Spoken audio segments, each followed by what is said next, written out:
नमस्कार, DD news में आपका स्वागत है। मैं हूं चंद्रशेखर जोशी और आइए सबसे पहले आपको दिखाते हैं इस वक्त की हेडलाइंस। गयाना की नेशनल असेंबली से प्रधानमंत्री मोदी का दुनिया को संदेश, समय संघर्ष का नहीं सहयोग का है। लोकतंत्र और मानवता को केंद्र मानकर ही दुनिया का हो सकता है विकास।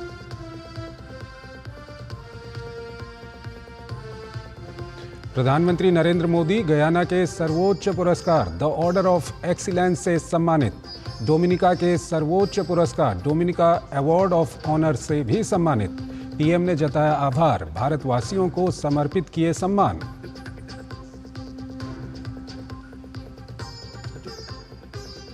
अदानी समूह मामले में राहुल गांधी के बयान पर गरमाई सियासत। बीजेपी का आरोप, झूठ बोलना कांग्रेस की पुरानी आदत।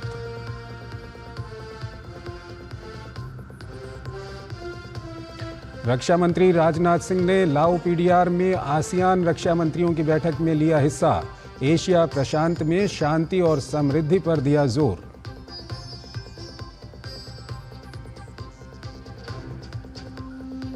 रूस का यूक्रेन पर बड़ा हमला, पहली बार दागी इंटरकॉन्टिनेंटल बैलिस्टिक मिसाइल। निप्रो शहर को बनाया निशाना, पश्चिमी देशों ने बताया बैलिस्टिक मिसाइल हमला। 3 नॉर्डिक देशों ने जारी किया युद्ध अलर्ट।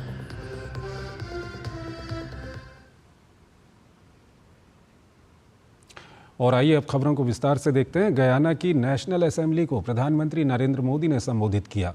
ये 14वीं बार है जब प्रधानमंत्री मोदी ने किसी दूसरे देश की संसद को संबोधित किया।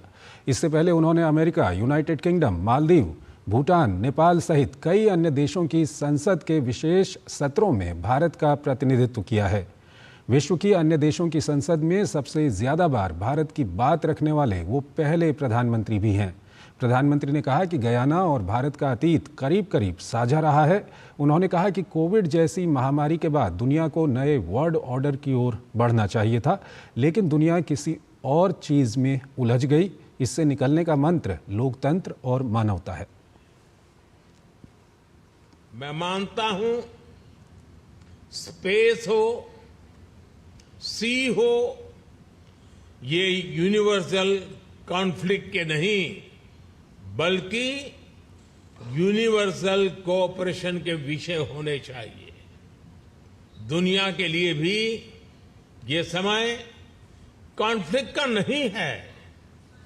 ये समय कॉन्फ्लिक्ट पैदा करने वाली कंडीशंस को पहचानने और उनको दूर करने का है।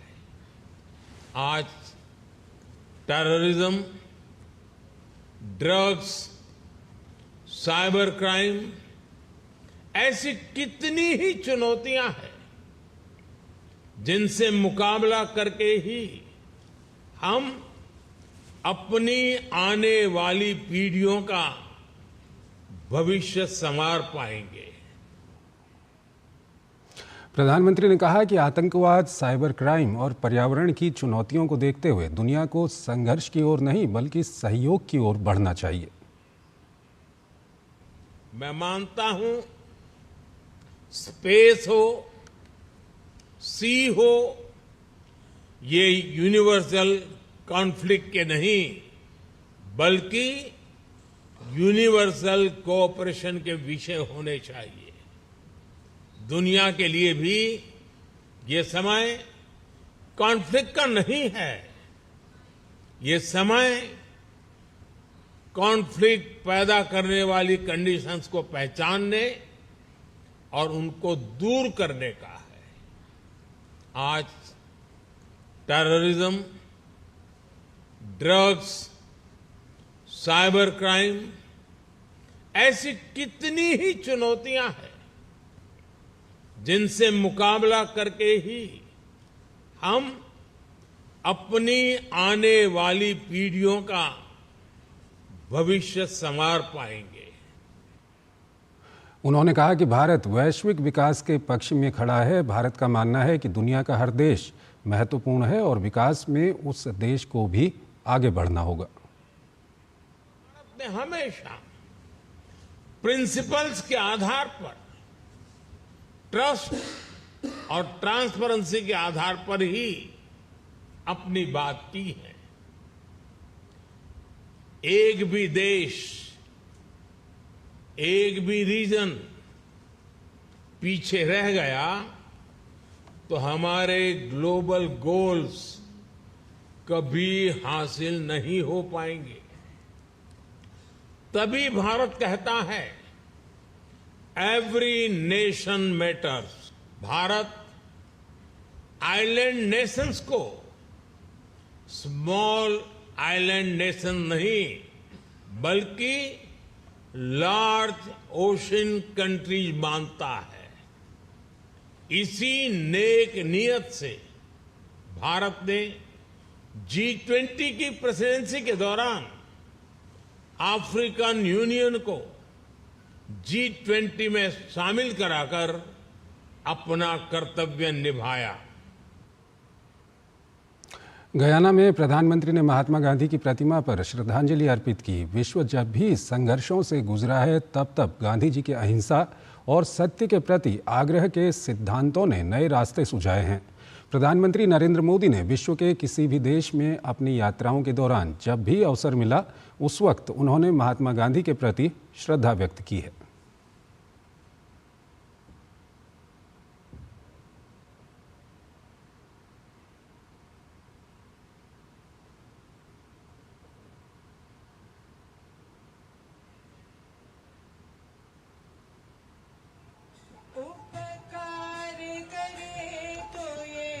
मन अभिमान न आने रे, वैष्णव जन तो तेने कहिए जे, पीत पराई जाने रे। प्रधानमंत्री ने वहां भजन संगीत का भी आनंद लिया। साथ ही पीएम ने वहां राम भजन सुनते हुए मंजीरा भी बजाया।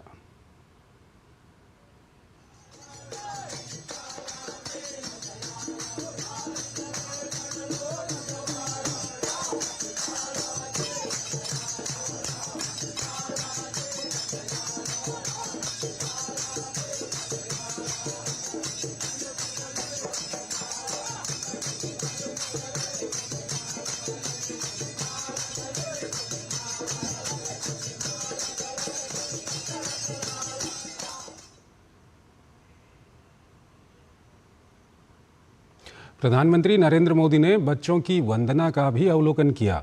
पीएम ने बच्चों को शाबाशी दी और उनका उत्साहवर्धन किया।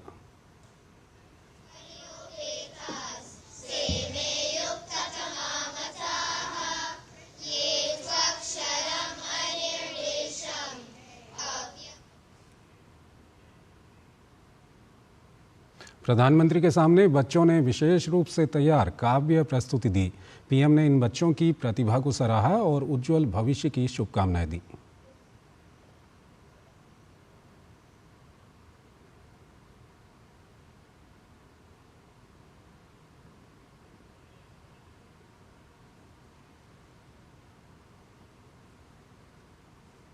प्रधानमंत्री ने आर्य समाज स्मारक पर भी श्रद्धांजलि अर्पित की। आर्य समाज आंदोलन की स्थापना की 101वीं वर्षगांठ के उपलक्ष्य में इसे स्थापित किया गया था।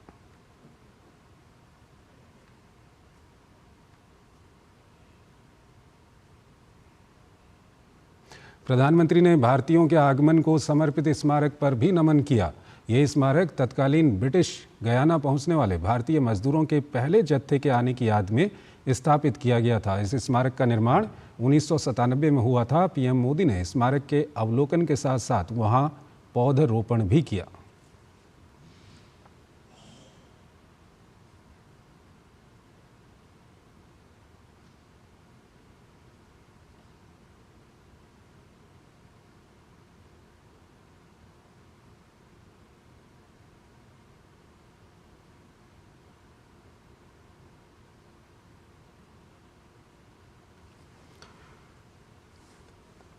तो प्रधानमंत्री नरेंद्र मोदी के गयाना दौरे की खबरें हम आपको बता रहे हैं। आपको दिखा रहे हैं कि उन्होंने आर्य समाज स्मारक पर श्रद्धांजलि दी और वहाँ पर पौधरोपण भी प्रधानमंत्री ने वहाँ पर किया और प्रधानमंत्री के सामने बच्चों ने वहाँ पर काव्य प्रस्तुति दी। ये आप उस समय के दृश्य देख सकते हैं। प्रधानमंत्री ने वहाँ पर लोगों से मुलाकात भी की और लोग काफ़ी खुश दिखे प्रधानमंत्री से मिलकर।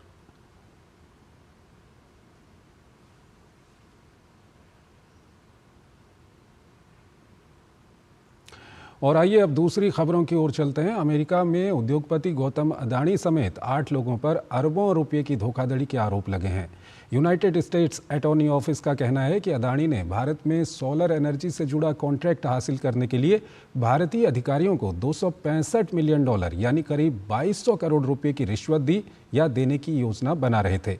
ये पूरा मामला अदानी ग्रुप की company Adani green energy limited और एक अन्य फर्म से जुड़ा हुआ है।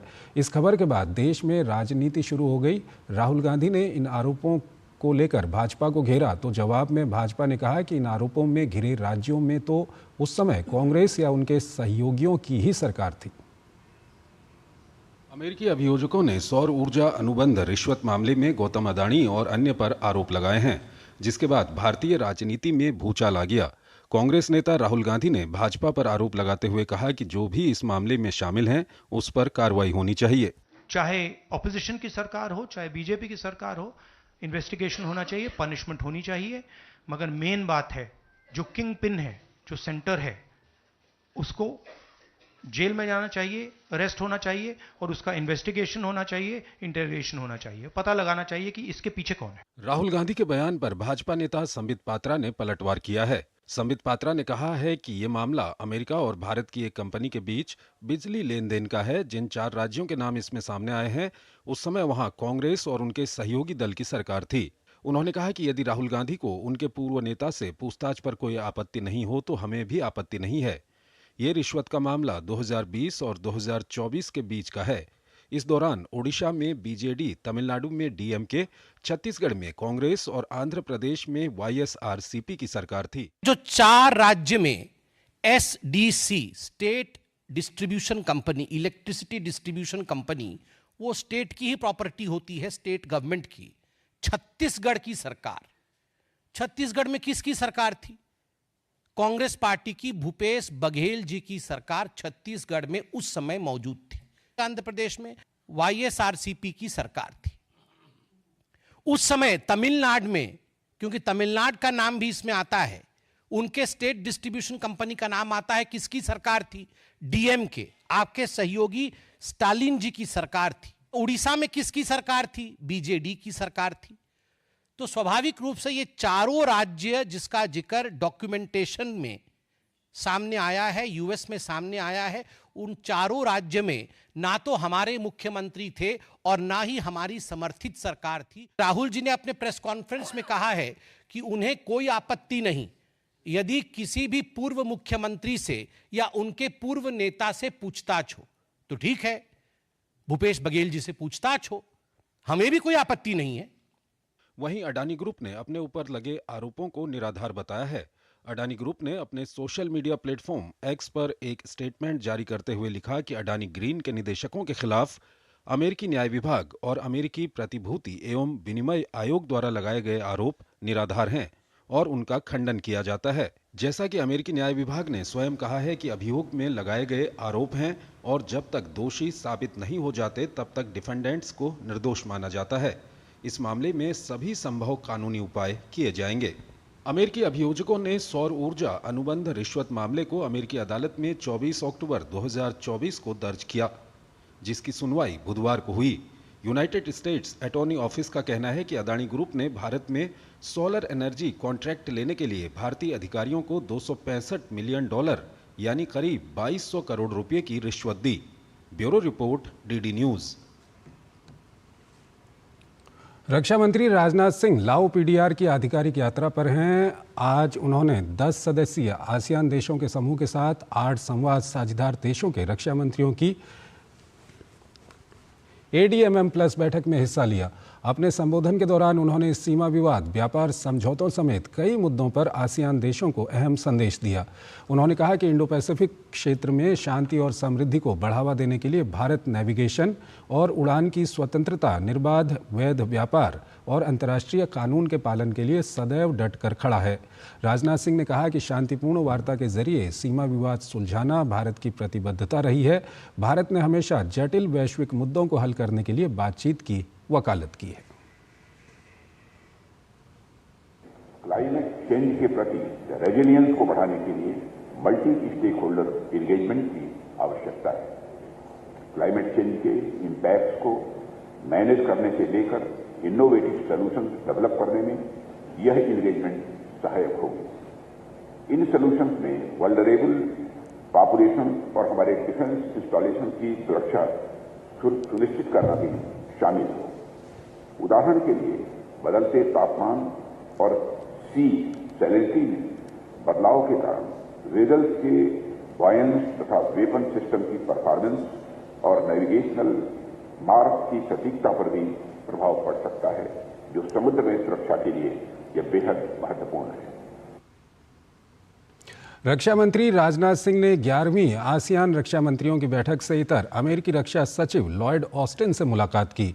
रक्षा मंत्री राजनाथ सिंह लाओ पीडीआर के दौरे पर हैं और वहां वो आसियान रक्षा मंत्रियों की बैठक ADMM+ की बैठक में शामिल हुए। रक्षा मंत्री ने लॉयड ऑस्टिन से मिलने पर खुशी जताई। उन्होंने कहा कि ऑस्टिन भारत के अच्छे मित्र रहे हैं। साथ ही उन्होंने कहा कि भारत संयुक्त राष्ट्र रक्षा साझेदारी को मजबूत बनाने में उनका योगदान सराहनीय है। साथ ही उन्होंने लॉयड ऑस्टिन को उनकी भविष्य की नई जिम्मेदारियों के लिए शुभकामनाएं दी।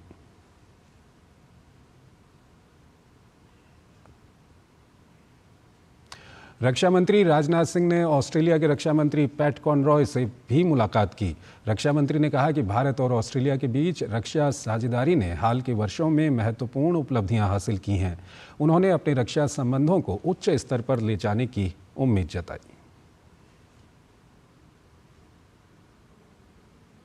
रक्षा मंत्री राजनाथ सिंह ने न्यूजीलैंड की रक्षा मंत्री सुश्री जूडिथ कॉलिंस के साथ भी मुलाकात की, जहां रक्षा मंत्री ने शांतिपूर्ण, सुरक्षित और समृद्ध हिंद प्रशांत क्षेत्र के लिए दोनों देशों का साझा दृष्टिकोण पर बातचीत की। रक्षा मंत्री ने कहा कि भारत न्यूजीलैंड रक्षा सहयोग को और बढ़ाने के लिए उनके साथ काम करने को उत्सुक हूं।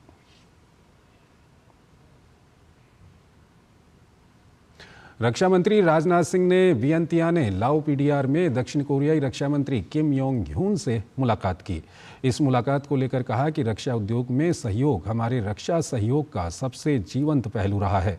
हम अपनी रक्षा साझेदारी को मजबूत करने के लिए तत्पर हैं।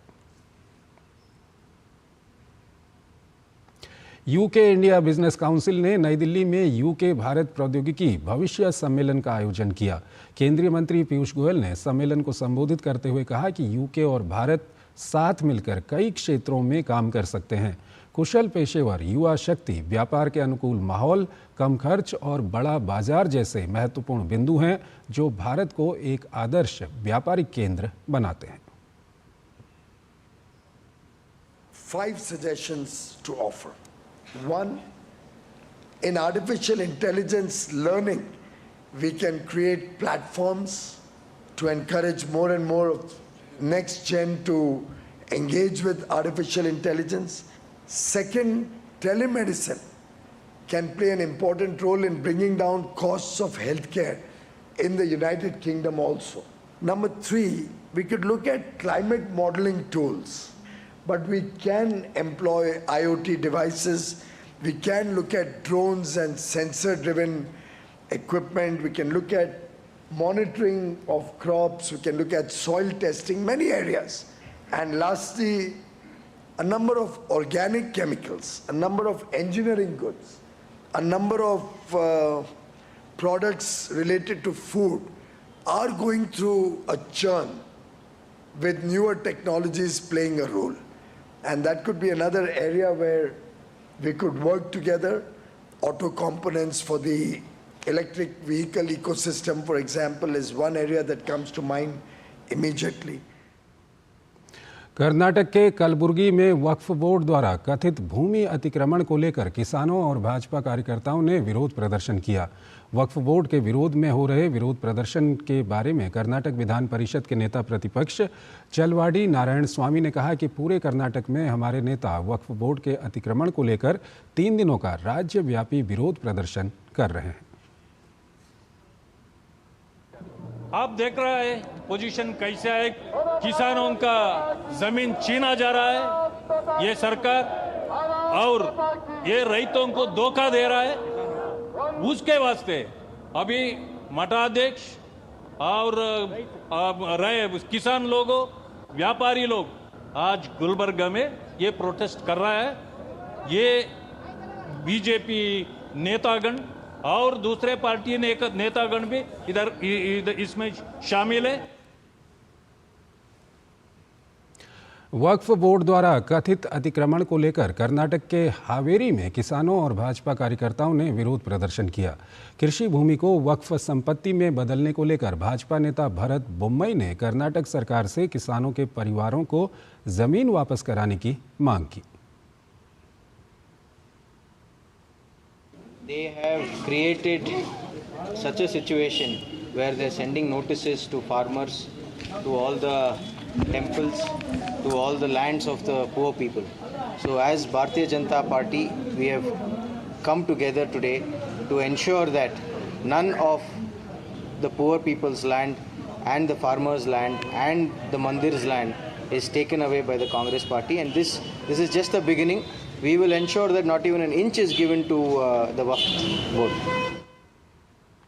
बिटकॉइन और क्रिप्टो करेंसी से जुड़े 6,600 करोड़ के घोटाले मामले में गुरुवार को ईडी ने बड़ी कार्रवाई करते हुए गौरव मेहता के रायपुर स्थित घर पर 26 घंटे से ज़्यादा समय से छापेमारी और पूछताछ कर रही है। ईडी की ओर से गौरव मेहता के साथ ही उसके भाई अक्षय मेहता से भी पूछताछ की जा रही है। इससे पहले ईडी ने बुधवार को कथित बिटकॉइन पॉन्जी घोटाले के संदिग्ध गौरव मेहता के रायपुर स्थित घर पर छापेमारी की थी और पूछताछ के दौरान उनका बयान दर्ज किया था। साथ ही कुछ कंप्यूटर और डिजिटल डिवाइस भी जब्त किए थे।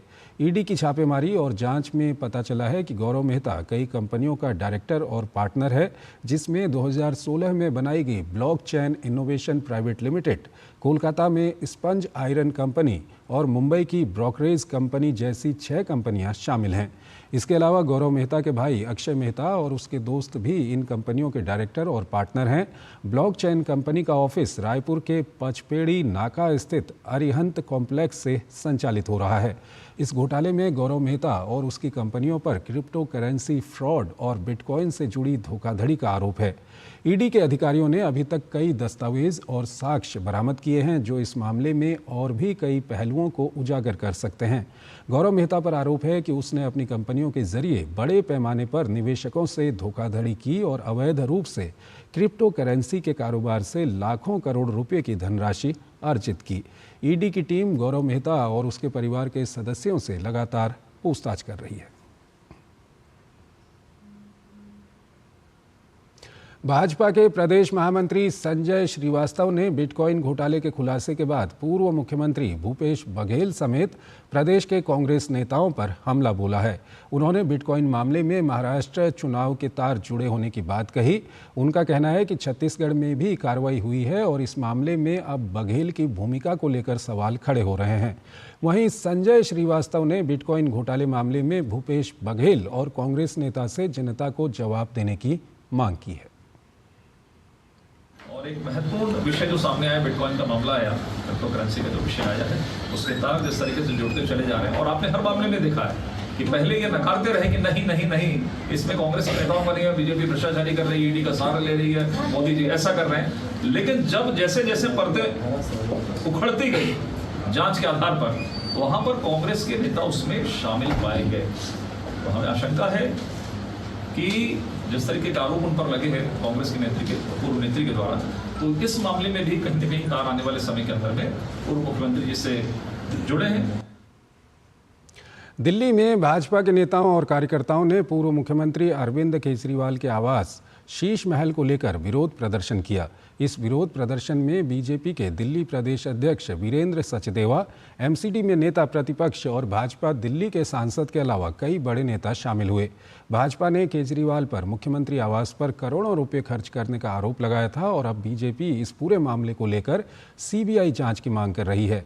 बता दें, अरविंद केजरीवाल पर बीजेपी की तरफ से लगातार आरोप लगाए जा रहे हैं कि उन्होंने अपने शीश महल पर करीब 179 करोड़ रुपए खर्च किए हैं। जब से शीश महल का निर्माण का काम शुरू हुआ तब से बीजेपी इसके खिलाफ विरोध प्रदर्शन कर रही है। हमारा सीधा सा मानना है कि अरविंद केजरीवाल ने जिस शीश महल को भ्रष्टाचार का अड्डा बनाया है, करोड़ों रुपए की कमाई, जनता के पैसे को वहां लगा के दुरुपयोग किया है, उसकी जांच हो। वो पैसा कहां से आया, वो सामान कहां से आया, सोने के टॉयलेट, सोने के वॉशरूम, चांदी के डिनर सेट, 50-50 लाख के कालीन, उस पैसे का स्रोत क्या है? वो शराब की दलाली की कमाई है, जल बोर्ड के घोटाले की कमाई है, या और जितने घोटाले अरविंद केजरीवाल ने किए हैं, आखिर वो पैसा आया कहां से? आम आदमी पार्टी ने दिल्ली विधानसभा चुनाव की तैयारियों के बीच 11 उम्मीदवारों की पहली सूची जारी कर दी। इस सूची में 6 ऐसे नाम हैं जो हाल ही में कांग्रेस या भाजपा छोड़कर आप में शामिल हुए हैं। आप द्वारा जारी की गई उम्मीदवारों की सूची में छतरपुर से ब्रह्मा सिंह तंवर, किराड़ी से अनिल झा, विश्वासनगर से दीपक सिंघला, रोहतास नगर से सरिता सिंह, लक्ष्मी नगर से बीबी त्यागी, बदरपुर से राम सिंह, सीलमपुर से जुबैर चौधरी, सीमापुरी से वीर सिंह धिंगान, गोंडा से गौरव शर्मा, करावल नगर से मनोज त्यागी और मटियाला से सोमेश शौकीन को चुनावी मैदान में उतारा गया है।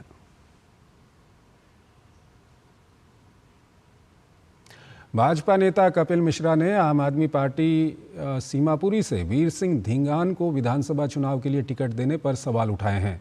उन्होंने कहा कि आम आदमी पार्टी ने उस व्यक्ति को टिकट दिया है जिसने दिल्ली दंगे में शामिल ताहिर हुसैन जैसे हत्यारे को अपने घर में शह दी। पार्टी की लिस्ट ये बताने के लिए काफी है कि केजरीवाल के पास अब ना मुद्दा बचा और ना कार्यकर्ता। संतोष कोहली मरते दम तक जिस वीर सिंह धिंगान की भ्रष्टाचार से लड़ती रही, आज उसी वीर सिंह धिंगान को आम आदमी पार्टी टिकट दे रही है जिसको कभी भ्रष्टाचार का प्रतीक बताया जाता था। एक ऐसे व्यक्ति को जिसके ऊपर ये आरोप है कि उसने अंकित शर्मा की हत्या करने के बाद जब ताहिर हुसैन भागा तो उस ताहिर हुसैन को अपने घर में छिपाया, ऐसे व्यक्ति को आम आदमी पार्टी ने आज टिकट दिया है। सामने हार दिखाई दे रही है। अब वो केवल मुस्लिम वोट बैंक के सहारे, तुष्टीकरण के सहारे और कहीं से किसी को भी कोई आ जाए और उसको लड़ा दे, इस हताशा में, इस हड़बड़ाहट में ये लिस्ट निकाली गई है। इस बार भारतीय जनता पार्टी दिल्ली में प्रचंड बहुमत से जीतने जा रही है।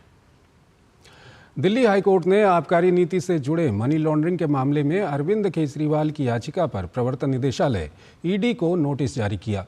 केजरीवाल ने उनके खिलाफ दायर ईडी की चार्जशीट पर संज्ञान लेने के ट्रायल कोर्ट के आदेश को हाईकोर्ट में चुनौती दी है और कार्यवाही पर रोक की मांग की है।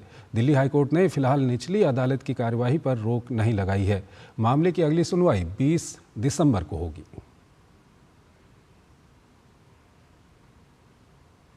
दिल्ली में प्रदूषण लगातार गंभीर श्रेणी में बना हुआ है। दिल्ली प्रदूषण पर केंद्रीय पर्यावरण मंत्री भूपेंद्र यादव ने कहा कि प्रदूषण को नियंत्रित करने के लिए हर संभव प्रयास किए जा रहे हैं। साथ ही कहा कि दिल्ली में लागू ग्रैब का भी सख्ती से पालन किया जा रहा है। सारे विषयों पे पूरी तरीके से ध्यान कर रहे हैं और कोऑर्डिनेशन कर रहे हैं। इसमें जितने भी मंत्रालय हैं वो सब आपस में कोऑर्डिनेशन कर रहे हैं। पिछले 2 महीने से लगातार मॉनिटरिंग की मीटिंग भी की जा रही है और जो प्रॉपर ग्रैब की गाइडलाइन है उसको पूरी तरीके से सख्ती के साथ इम्प्लीमेंट किया जा रहा है।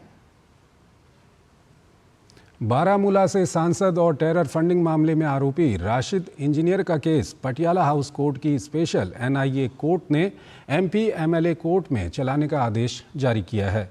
कोर्ट ने मामले के सभी आरोपियों को 25 नवंबर को जिला जज के सामने पेश करने के निर्देश भी दिए हैं। राशिद इंजीनियर की जमानत अर्जी स्पेशल एनआईए कोर्ट में पेंडिंग है। महाराष्ट्र के गढ़चिरौली जिले में राज्य में सबसे ज्यादा मतदान हुआ। गढ़चिरौली में 73.68% मतदान हुआ। गढ़चिरौली जिले के तीनों निर्वाचन क्षेत्रों आरमोरी, गढ़चिरौली और अहेरी में मतदान शांतिपूर्ण और सुचारू रूप से संपन्न हुआ। ये इलाका कभी नक्सलवाद का गढ़ माना जाता था। पिछले 18 सालों में ये पहली मर्तबा है जब माओवाद प्रभावित गढ़चिरौली में बिना हिंसा के शांतिपूर्ण मतदान हुआ है। सुदूर नक्सल प्रभावित इलाकों के अति संवेदनशील मतदान केंद्रों पर भी वोट देने के लिए नागरिकों की लंबी कतारें लगी रहीं। गढ़चिरौली के ग्रामीण इलाकों में शहरी इलाकों से भी ज्यादा मतदान हुआ। कि गढ़चिरौली जिले की विधानसभा क्षेत्र में आलम यह था कि बुजुर्ग और दिव्यांग मतदाताओं ने भी इस प्रक्रिया में बढ़ चढ़कर हिस्सा लिया। यहाँ 111 साल की दादी ने लोकतंत्र के इस उत्सव में मतदान केंद्र पर जाकर वोट डाला। दादी का नाम फूलमती विनोद सरकार, उम्र 111 वर्ष है और वे मुलचेरा तालुका के गोविंदपुर की रहने वाली है। दादी चल नहीं पाती थी, इसलिए प्रशासन ने 4 पहिया वाहन और व्हीलचेयर की व्यवस्था की थी। मतदान से मुंह मोड़ने वाले युवाओं के लिए 111 साल की दादी का उत्साह अनुकरणीय है।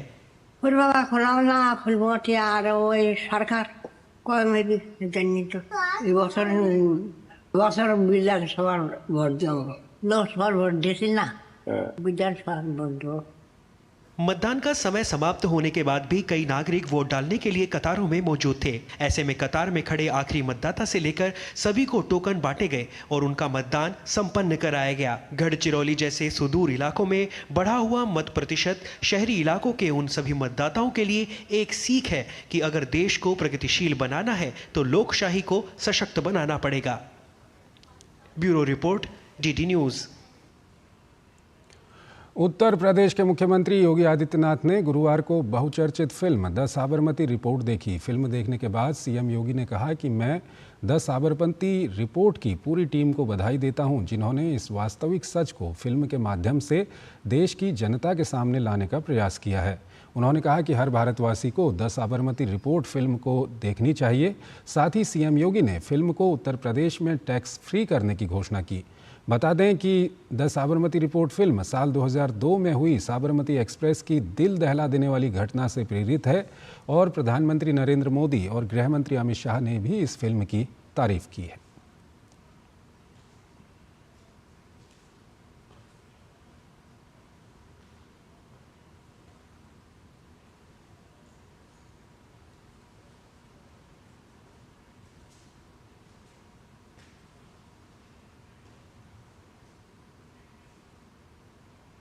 और जैसा कि आप जानते हैं कि प्रधानमंत्री नरेंद्र मोदी गयाना की यात्रा पर हैं। उन्होंने गयाना में सरस्वती विद्या निकेतन स्कूल का दौरा किया।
नागरिक उड्डयन सचिव वुमलुनमंग बुअलनम ने कहा है कि अगले 5 साल में घरेलू विमानन कंपनियों के पास मौजूद विमानों की संख्या बढ़कर 1400 हो जाएगी। दरअसल वर्तमान में करीब 800 विमान हैं। उन्होंने बताया कि पिछले 10 वर्षों में भारत में हवाई अड्डों की संख्या दोगुनी से अधिक हो गई है, जो 74 से बढ़कर 157 हवाई अड्डों तक पहुंच गई है। उन्होंने हवाई यात्रियों की संख्या में वृद्धि का भी उल्लेख किया, जो पिछले दशक में 11 करोड़ से बढ़कर 22 करोड़ हो गई। विमानन मंत्रालय के सहयोग से विमेन इन एविएशन इंडिया द्वारा आयोजित giving wings to dreams awards 2024 में सचिव ने ड्रोन सहित विमानन क्षेत्र में महिलाओं के लिए मौजूद अवसरों का भी उल्लेख किया। 10 years back we had 74 airports, and today we are happy to say that we have 157 airports in our country. You know, something which is astounding, something which we are all collectively very proud of. But more than that, even the number of passengers have doubled. So 10 years back we had about 11 crore passengers who were flying. Today we have about 22 crore passengers who are flying. And even more promising is that seeing this, the number of aircraft is also multiplying. So Usha Pathi mentioned 400 when you joined. So it's 800 now. And in fact, what we expect is in the next 5 years, it will reach about 1,400 aircraft.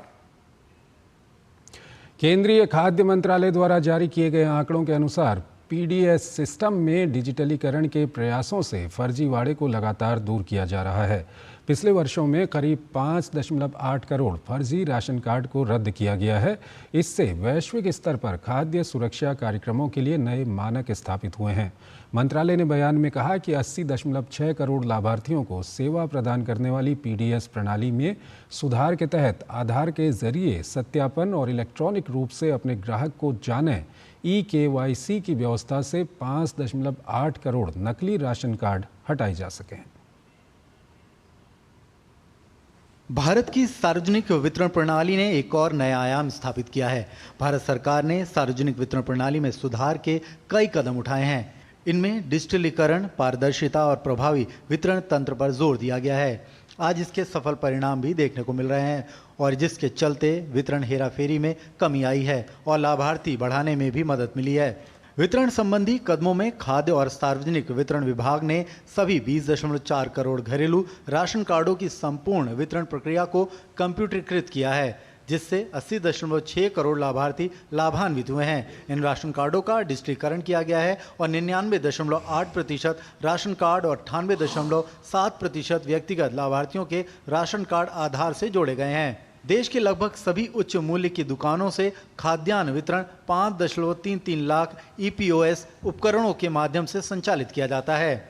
अभी कुल खाद्यान्न के लगभग 98% वितरण के लिए किया जा रहा है, जिससे अपात्र लाभार्थियों को हटाकर हेराफेरी की आशंका को कम कर दिया गया है। वहीं डिजिटलीकरण और आधार से जोड़े जाने से राशन कार्डों का दोहराव समाप्त हो गया है और लगभग 5.8 करोड़ राशन कार्ड जन वितरण प्रणाली से हटा दिए गए हैं। इससे सुनिश्चित हुआ है कि केवल पात्र व्यक्ति ही प्रधानमंत्री गरीब कल्याण अन्न योजना और राष्ट्रीय खाद्य सुरक्षा अधिनियम में शामिल हो। One nation one ration card पहल में राशन कार्ड की राष्ट्रीय पोर्टेबिलिटी से राष्ट्रीय खाद्य सुरक्षा अधिनियम के तहत देश के किसी भी हिस्से के सभी 80.6 करोड़ लाभार्थियों को उसी मौजूदा राशन कार्ड द्वारा निःशुल्क खाद्यान्न की नियमित उपलब्धता और पहुंच सुनिश्चित की जाएगी, चाहे उनके राशन कार्ड किसी भी राज्य या जिले से जारी हुए हों। Bureau report, DD news. सरकारी पोर्टल उद्यम के मुताबिक भारतीय सूक्ष्म, लघु और मध्यम उद्यम एमएसएमई द्वारा देश में बीते 15 महीनों में 10 करोड़ के करीब रोजगार के अवसर सृजित किए गए हैं।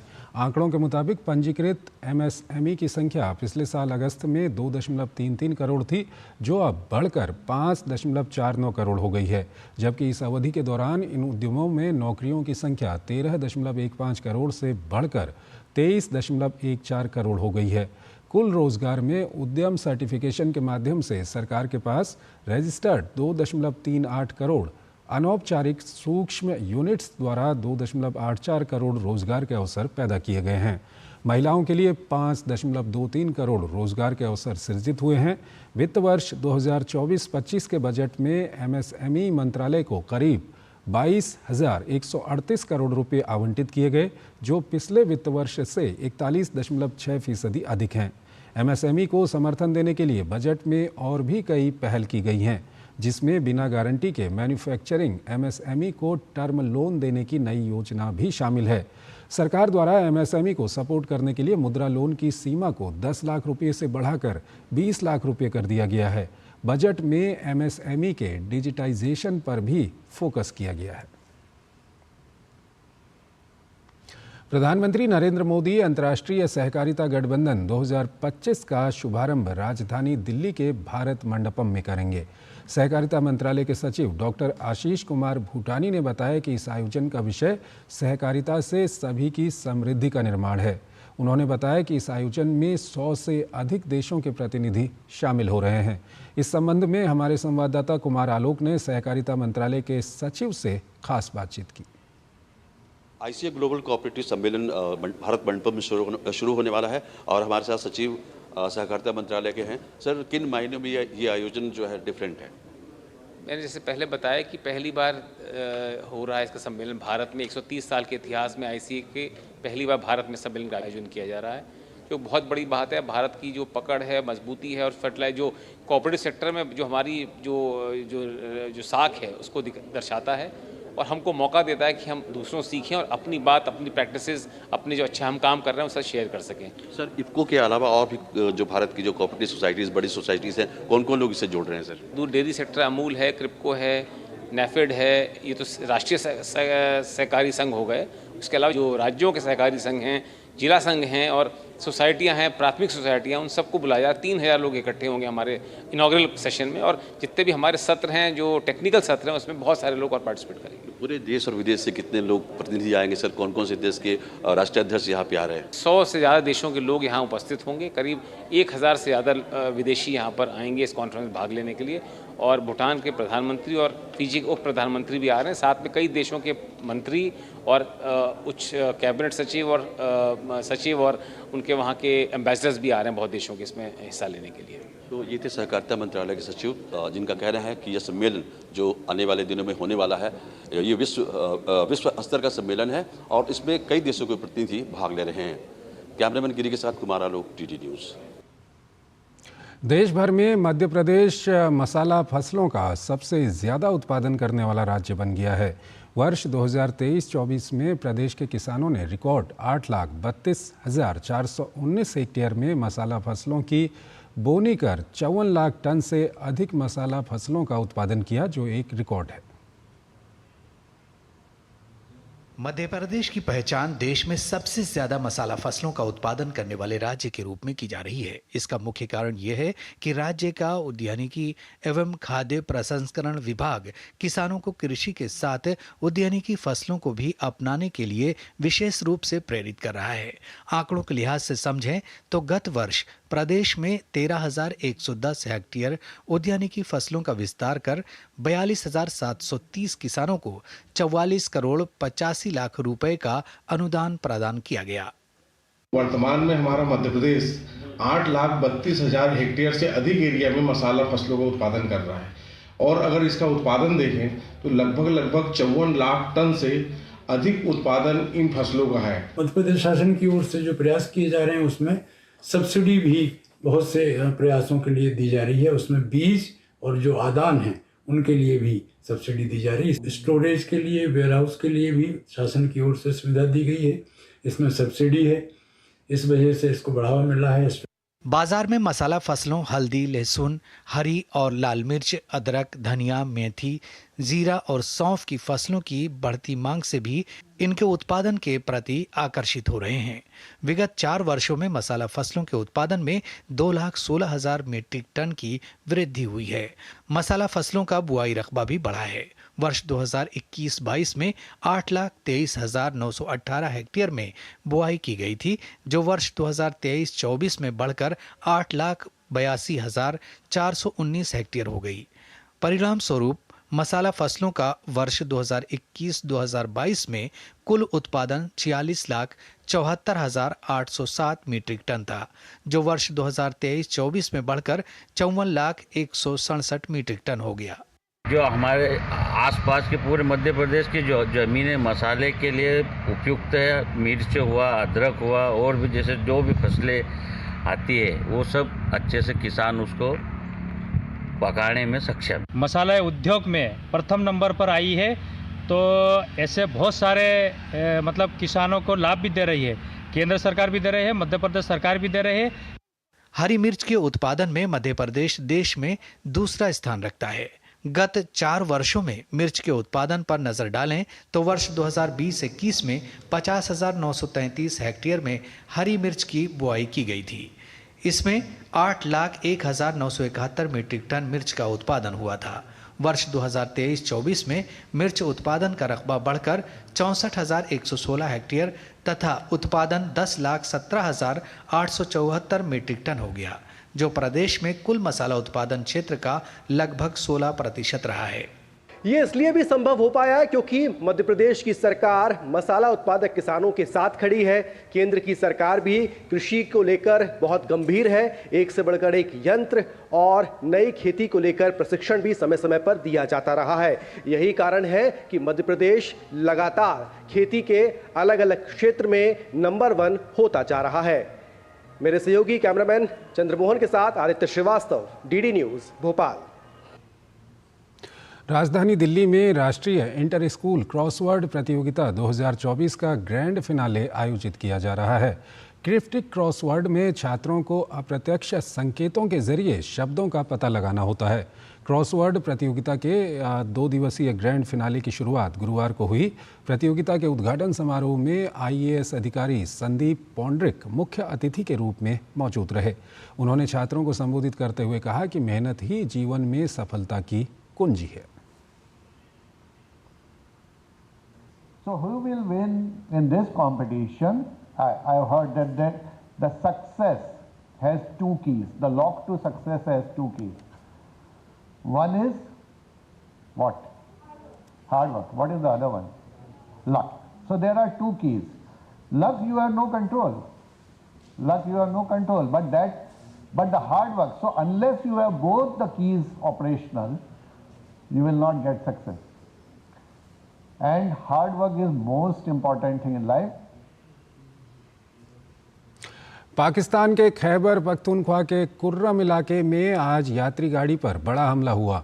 बंदूकधारियों ने हमले में कम से कम 38 लोग मार गिराए और इस हमले में करीब 29 लोग घायल हो गए। अस्पताल के चिकित्सा अधीक्षक अली जई ने बताया कि घायलों को जिले के अलग अलग अस्पतालों में भर्ती कराया गया है, जबकि कुछ को पेशावर रेफर किया जा रहा है। अफगानिस्तान की सीमा से लगे कबायली इलाके में भूमि विवाद को लेकर सशस्त्र शिया और सुन्नी मुसलमानों के बीच दशकों से तनाव चला आ रहा है। भारतीय बैडमिंटन स्टार लक्ष्य सेन चाइना मास्टर्स के क्वार्टर फाइनल में पहुंच गए हैं। लक्ष्य ने अंतिम 16 के मुकाबले में रैसमस जेमके को 21-16, 21-18 से शिकस्त दी।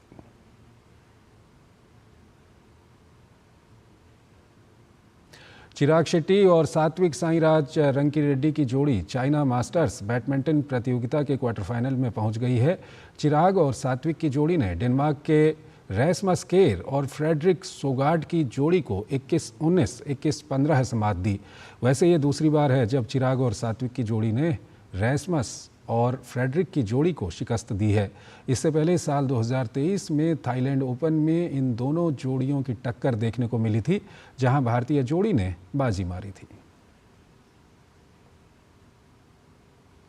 भारत की त्रिशा जॉली और गायत्री गोपीचंद की जोड़ी चाइना मास्टर्स बैडमिंटन प्रतियोगिता के अंतिम 16 से बाहर हो गई है।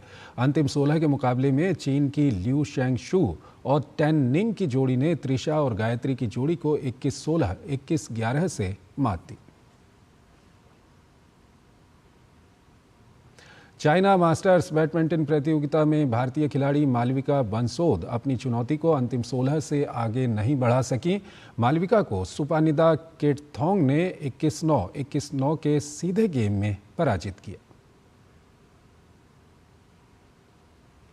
स्पेशल ओलंपिक भारत ने बौद्धिक रूप से सक्षम एथलीटों के तनाव प्रबंधन में मदद करने के लिए स्ट्रॉन्ग माइंड्स पहल की शुरुआत की है। इस पहल के माध्यम से मनोवैज्ञानिकों की एक टीम ने दिल्ली के त्यागराज स्टेडियम में एशिया पैसिफिक बोचे और बॉलिंग प्रतियोगिता के दौरान स्पेशल खिलाड़ियों को परामर्श प्रदान किया। देखिए हमारे संवाददाता नारायण सिंह की ये खास रिपोर्ट। स्पेशल ओलंपिक भारत ने विशेष रूप से सक्षम एथलीटों के तनाव प्रबंधन में मदद के लिए स्ट्रॉन्ग माइंड यानी मजबूत दिमाग पहल की शुरुआत की है। यह संवादात्मक गतिविधि इन बच्चों के अंदर कौशल निर्माण पर केंद्रित है। दिल्ली के त्यागराज स्टेडियम में एशिया पैसिफिक बोचे और बॉलिंग प्रतियोगिता के दौरान मनोवैज्ञानिकों की एक टीम ने एथलीटों को भावनात्मक रूप से मजबूत बनाने को लेकर परामर्श प्रदान किया। इस सेशन में डॉक्टरों की टीम ने स्पेशल खिलाड़ियों को तनाव दूर करने के उपायों पर व्यापक चर्चा की।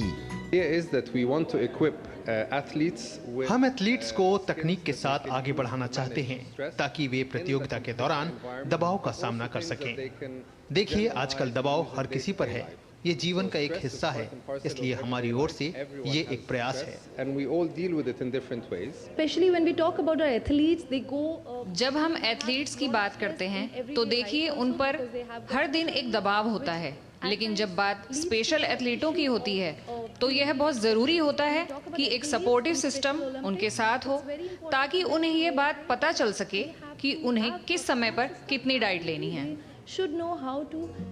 स्ट्रॉन्ग माइंड्स पहल सकारात्मक सोच, तनाव काबू करना और आसपास के लोगों के साथ अच्छे रिश्तों को बनाने की रणनीतियां सिखाता है। ये पहल रिश्तों में भावनात्मक उथल-पुथल को संतुलित करने के गुर भी सिखाती है, जो कि एथलीटों के मैदान पर और मैदान के बाहर चुनौतियों का सामना करने के लिए तैयार करती है।